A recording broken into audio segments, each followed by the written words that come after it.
اس سے کم ہے اور آپ لوگ چاہتے ہیں کہ ہم اس کا علاج آسانی سے کر لیں اور فوری علاج کر لیں، تو اس کے لیے ہمیں کیا کرنا چاہیے؟ ایک تو یہ کہ آپ لوگ پیراسیٹامول کا استعمال کر سکتے ہیں، یعنی پیناڈول کا استعمال کر سکتے ہیں۔ پیناڈول کی گولی ہر 4 گھنٹے کے بعد آپ لوگوں نے ایک گولی لے لینی ہے۔ اگر تھکاوٹ کی وجہ سے ہوا بخار ہوا تو ٹھیک ہو جائے گا۔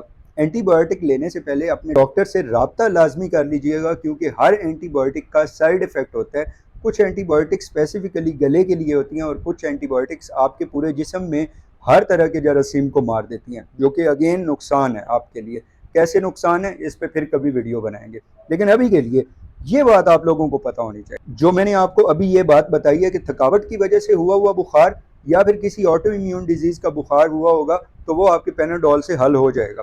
اس کے علاوہ آپ لوگوں نے کیا کرنا ہے کہ ان 3 روزوں میں آپ لوگوں نے پانی بہت زیادہ پینا ہے، کیونکہ بخار ڈی ہائیڈریشن کاز کرتا ہے، یعنی پانی کی کمی کاز کرتا ہے، اور اس کی وجہ سے آپ لوگوں کے جسم میں تھکاوٹ، تیسیں، دردیں یہ اٹھنا شروع ہو جاتی ہیں۔ تو اس کے لیے سب سے بیسٹ حل ہے پانی کا زیادہ استعمال کرنا۔